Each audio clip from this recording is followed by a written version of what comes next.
베드로전서 2장 6절부터 8절까지의 말씀을 제가 대신 봉독해 드리겠습니다. 하나님의 말씀을 들으십시오. 성경에 기록되었으니 보라 내가 택한 보배로운 모퉁이 돌을 시온에 두노니 그를 믿는 자는 부끄러움을 당하지 아니하리라 하였으니 그러므로 믿는 너희에게는 보배이나 믿지 아니하는 자에게는 건축자들이 버린 그 돌이 모퉁이의 머릿돌이 되고 또한 부딪히는 돌과 걸려 넘어지게 하는 바위가 되었다 하였느니라. 그들이 말씀을 순종하지 아니하므로 넘어지나니 이는 그들을 이렇게 정하신 것이라. 아멘. 오늘 우리는 이 말씀을 통해 예수님께서 우리에게 어떤 분이 되시는지를 세 가지로 살펴볼 수가 있습니다. 그래서 저는 이 말씀을 가지고 그리스도께서 누구신지 이렇게 세 부분으로 나눠 보고자 합니다. 첫 번째로 예수님은 교회의 모퉁이 돌이십니다.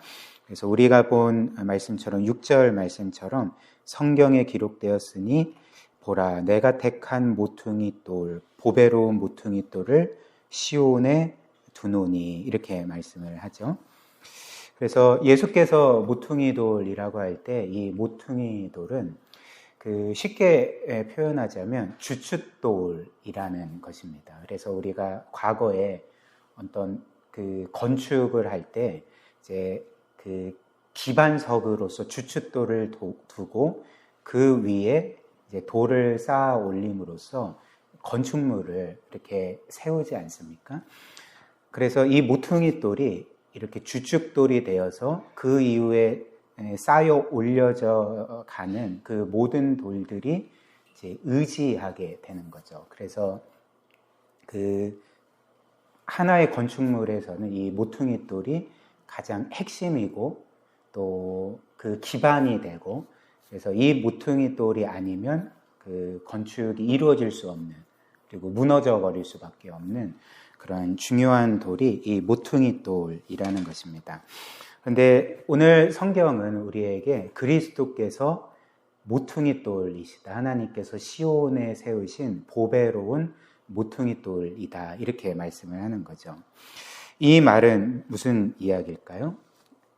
바로 교회의 기초, 교회의 토대와 근거가 되시는 분이 바로 우리 주 예수 그리스도이심을 그 모퉁이 돌이신 우리 주님이심을 우리에게 알려주는 말씀이라 할 수가 있습니다. 그래서 오늘 말씀뿐만 아니라 고린도전서 3장 10절과 11절 말씀을 보면 이 교회의 터를 예수 그리스도로 말하고 있는 거죠. 한번 들어보십시오. 내게 주신 하나님의 은혜를 따라 내가 지혜로운 건축자와 같이 터를 닦아두매 다른 이가 그 위에 세우나 그러나 각각 어떻게 그 위에 세울까를 조심할지니라. 이 닦아둔 것 외에 능히 다른 터를 닦아둘 자가 없으니 이 터는 곧 예수 그리스도다. 이렇게 말씀을 합니다. 사도 바울이 나는 교회를 건축하는 건축가다. 그런데 내가 교회를 건축할 때에 그 모퉁이 돌이 있는데 그 터가 있는데 그것은 바로 우리 주 예수 그리스도이다. 그렇기 때문에 그리스도라는 터 위에 교회가 세워지고 그래서 그리스도께서 교회의 이런 토대요 또 핵심이자 그 모든 것이 되신다는 것을 오늘 이 사도 바울이 이 고린도전서 말씀을 통해 우리에게 알려주고 있는 거죠. 그래서 우리가 이 말씀을 통해서 이제 깨닫게 되는 바는 그 그리스도가 아니라면 그 교회는 아무 의미가 없게 되는 거죠. 그래서 교회가 세워질 때도 그리스도라는 터 위에, 토대 위에 세워지게 되고, 즉 그리스도께서 우리를 위해 이루신 구원과 그분이 우리에게 주시고 명하신 그 말씀의 토대 위에 이 교회가 세워진다는 것입니다. 그렇다면 이를 통해서 우리가 생각할 수 있는 바는 한 교회가 아무리 크고 또 성도들도 많고 뭔가 사회적인 영향력도 있고 또 모두가 어찌됐든 흠모하고 부러워할 만한 유명한 교회라 할지라도 이제 그 교회에 그리스도가 선포되지 않는다면 복음이 가르쳐지지 않고 또 그리스도께서 우리에게 선포하신 말씀을 받아들일 뿐만 아니라 그 말씀대로 이제 순종하는 면이 없다면 사실 그 교회는 교회로서의 토대를 잃게 되는 것과 마찬가지라는 것입니다. 그래서 그런 교회는 엄밀히 말하면 이제 교회가 아닌 거죠. 그리고 교회라 할지라도 그 교회는 생명을 잃은 교회라 할 수가 있을 것입니다. 그렇기 때문에 오늘 이 말씀이 우리에게 알려주는 바는 그리스도가 우리 교회의 중심이 되어야 하고 그분의 말씀이 우리 이 교회가 세워지고 우리의 삶 자체가 세워지는 토대가 되어야 된다는 거죠. 단지 그 말씀을 우리가 알 뿐만 아니라 그 말씀을 실제로 순종하고 행하는 공동체가 바로 이 교회여야 되고 교회의 지체들이 우리 각자의 삶이어야 한다는 것을 오늘 이 말씀이 우리에게 첫 번째로 알려주고 있습니다. 그 다음 두 번째로 예수 그리스도는 이 교회의 모퉁이 돌, 토대이실 뿐만 아니라 오늘 말씀을 보니까 이제 보배로운 모퉁이 돌이시다 이렇게 말씀을 하는 거죠. 그리고 7절 말씀 보면 보배로운 모퉁이 돌이실 뿐만 아니라 우리에게 보배가 되신다. 예수께서 우리에게 가장 소중한 보물과 같은 존재가 되신다. 이렇게 말씀을 하고 있습니다. 특별히 예수께서 우리에게 가장 귀한 보물이 되시는, 보배가 되시는 이유 중에 하나를 6절은 이렇게 밝히고 있거든요. 6절 말씀 한번 다시 보십시오. 성경에 기록되었으되 보라 내가 택한 모퉁이 돌, 보배로운 모퉁이 돌을 시온에 두나니 그를 믿는 자는 부끄러움을 당하지 아니하리라 하였으니 이렇게 말씀을 합니다. 즉 예수께서 우리에게 보배로운 모퉁이 돌이시고 7절처럼 우리에게 가장 소중한 보물과 같은 분이 되시는 이유가 무엇이냐면 6절 하반절처럼 우리가 그분을 믿을 때에 부끄러움을 당하지 않기 때문에 그렇다는 거죠. 우리가 그 예수 그리스도를 믿을 때 결코 이런 수치와 부끄러움을 당하지 않기 때문에 예수께서는 우리에게 보배로운 분이시다. 이렇게 말씀을 해주고 있습니다. 그렇다면 우리가 그리스도를 믿을 때 부끄러움을 당하지 않는다고 할 때 이 부끄러움은 뭘 의미하는가?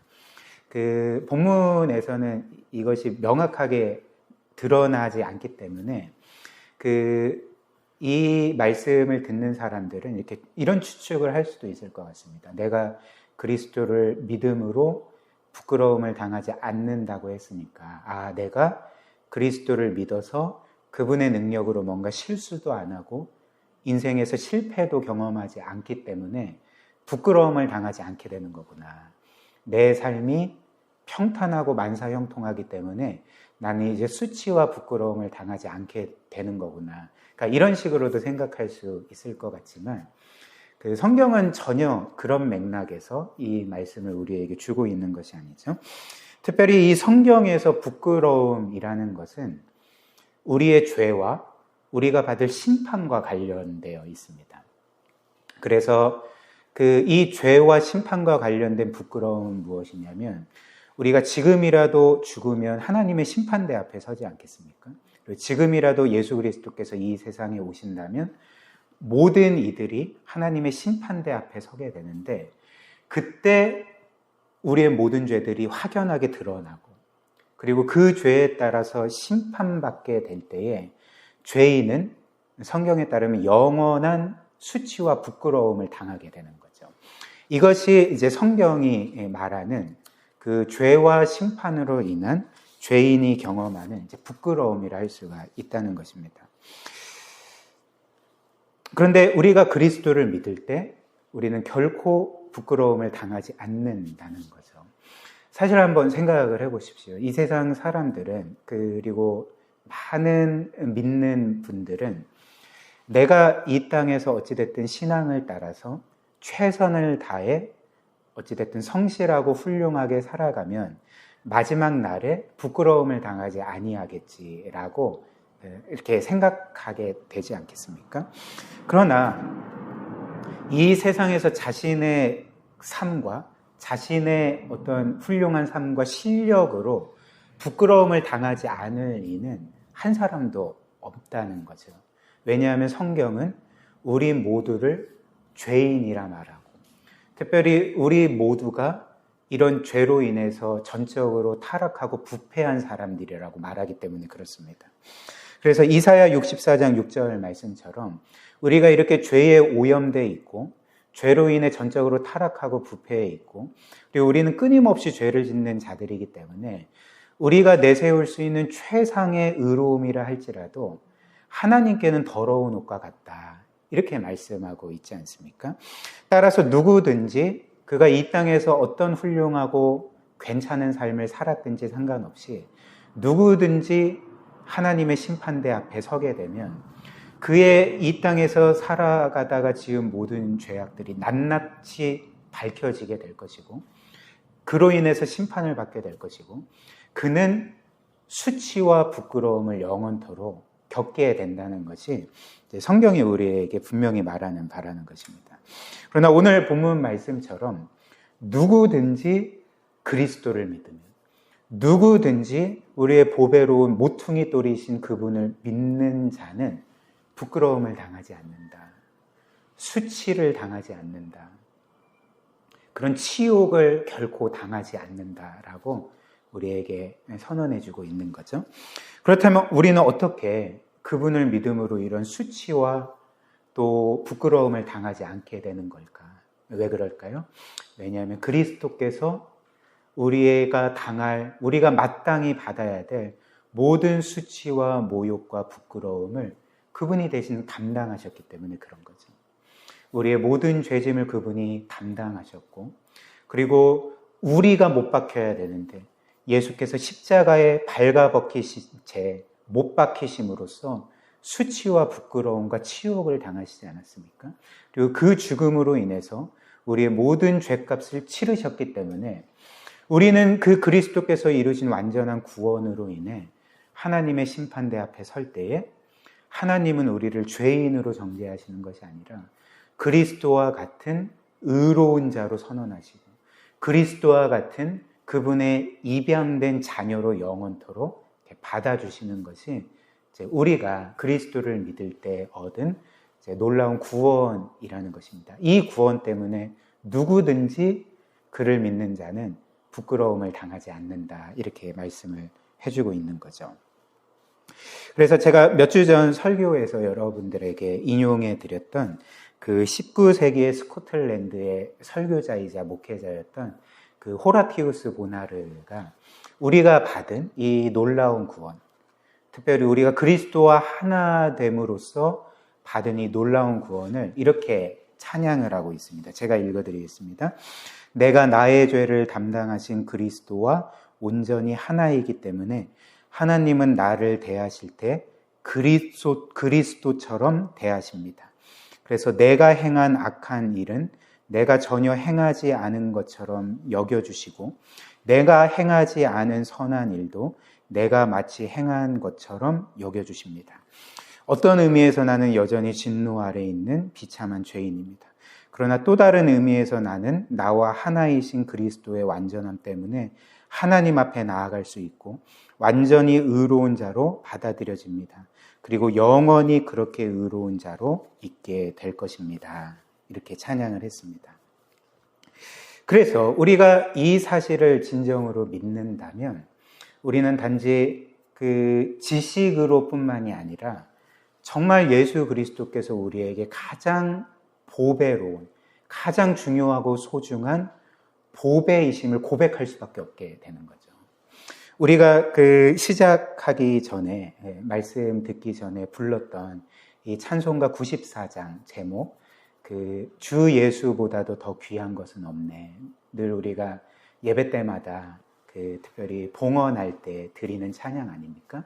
주 예수보다도 더 귀한 것은 없네. 라는 이 찬양의 가사가 진짜 우리의 고백이 되게 된다는 거죠.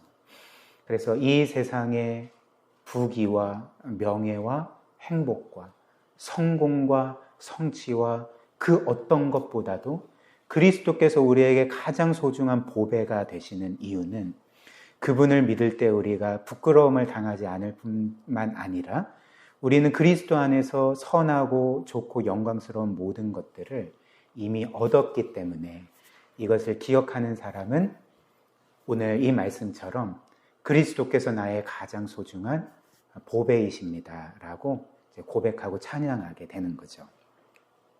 마지막 세 번째로 예수 그리스도는 이제 첫 번째로 우리의 교회의 모퉁이 돌이시고 두 번째로 우리의 보배이실 뿐만 아니라 그분은 온 세상 만물의 심판자가 되실 것입니다. 즉 그를 믿는 자들에게는 구원자가 되어주시지만 그분을 믿지 않는 모든 이들에게는 심판자가 되신다는 거죠. 7절과 8절 한번 다시 보십시오. 그러므로 믿는 너희에게는 그리스도께서 보배이시나 믿지 아니하는 자에게는 건축자들이 버린 그 돌에 모퉁이의 머릿돌이 되고, 그래서 그리스도를 영접하지 않은 사람들, 그리스도를 거부한 사람들은 마치 그들의 구원자로 오신 예수 그리스도를 버린 것과 같다는 거죠. 그 모퉁이 돌을 이제 버린 것과 같다는 것입니다. 그래서 이어서 8절이 뭐라고 말합니까? 이제 그 구원자 모퉁이 돌 되시는 예수께서 그분을 거부한 자들에게는 심판자가 되신다는 거죠. 8절처럼 또한 부딪히는 돌과 걸려 넘어지게 하는 바위가 되었다 하였느니라. 그들이 말씀을 순종하지 아니함으로 넘어지나니 이는 그들을 이렇게 정하신 것이라, 이렇게 말씀을 하는 거죠. 그래서 그리스도를 믿는 자들에게는 그리스도께서 그들의 반석이 되어주시고 모퉁이 돌이 되어주시고 그 위에 교회가 세워지지만, 그분을 거부한 자들에게는 그들이 걸려 넘어지는 돌이 되고 그들을 상하게 하는, 그들을 멸망하게 하는 그 무시무시한 돌이 되신다는 것입니다. 즉 심판자가 되신다는 말씀인 거죠. 그렇다면 구원자이신 주님께서는 왜 그 또 다른 면에서는 이 심판자의 역할을 하시는가? 왜 구원자이시면서 심판자의 그런 역할을 감당하실까라는 거죠. 그런데 이에 대한 답은 간단합니다. 원래 예수 그리스도께서는 사실 우리의 구원자가 되시기 전에 그분은 사실 거룩하신 하나님이셨던 거죠. 이 세상의 창조자이시고 이 세상 만물의 주권자이시고 왕이시고, 그렇기 때문에 그분이 이 세상 만물을 창조하실 때에 이 세상의 도덕적인 질서를 세우신 분이시라는 것입니다. 그리고 그 질서에 따라서, 그 법에 따라서 온 세상 만물을 심판할 수 있는 권한을 지니신 분이 바로 예수 그리스도시라는 거죠. 그렇기 때문에 예수님은 그분이 우리에게는 처음에 구원자로 오셨지만, 그러나 그분을 끝까지 거부하고 또 그분을 거스르는 자들에게는 이제 마지막 날에 심판주로서 그들을 심판하신다. 성경이 우리에게 분명히 알려주고 있는 거죠. 그러나 이제 마지막으로 우리가 기억해야 될 사실이 있습니다.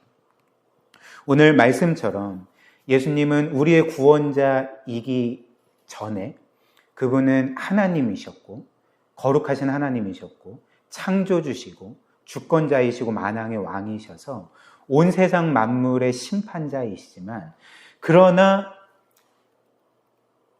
사람들을 심판하시는 것이 그분의 본심이 아니라 사람들을 구원하시는 것이 그분의 본심이시라는 거죠.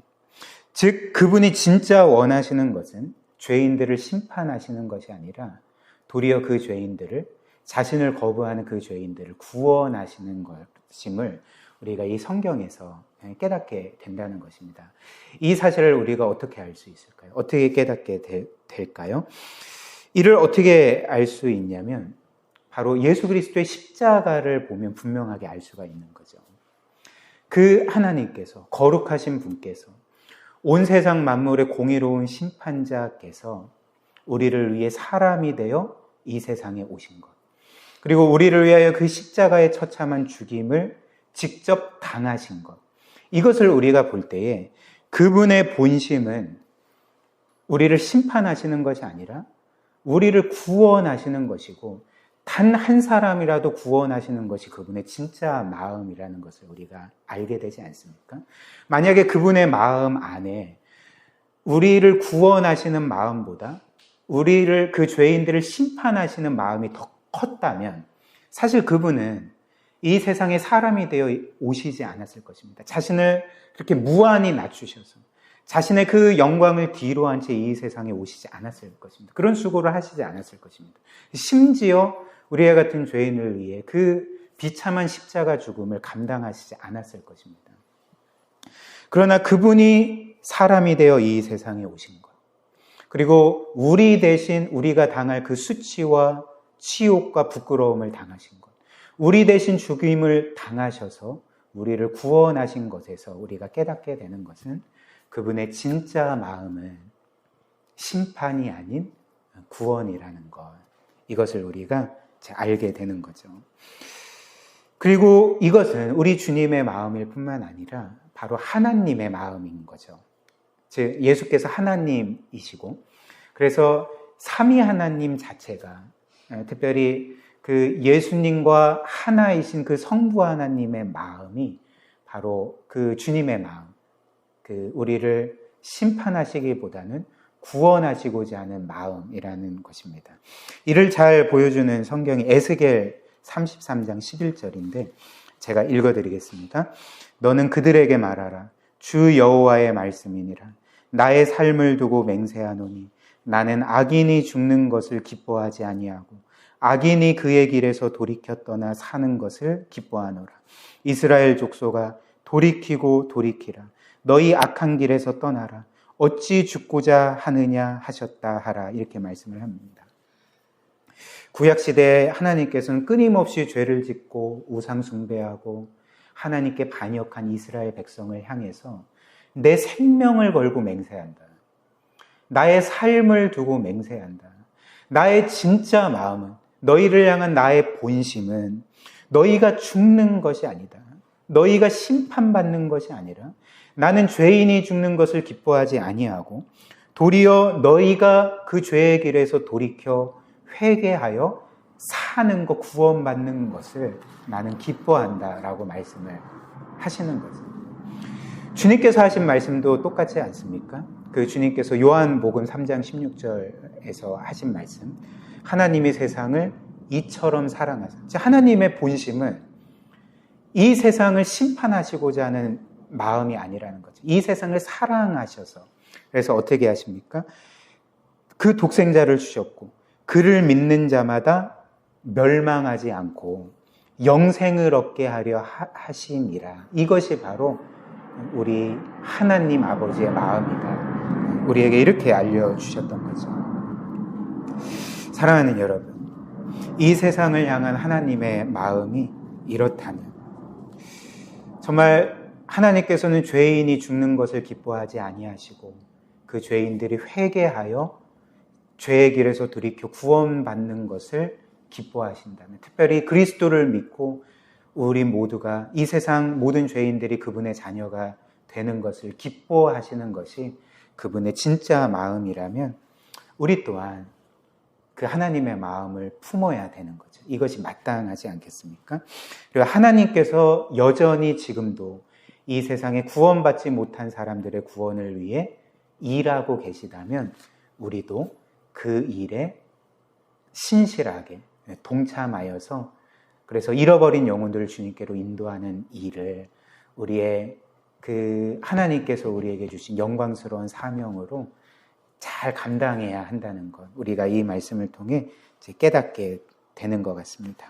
이렇게 이 세상에 하나님의 마음을 품고 그리스도를 전하고 또 복음을 증언하고 또 많은 잃어버린 이들을 주님께로 인도하는 우리 주와 말씀의 교회와 우리 모두가 되었으면 좋겠습니다.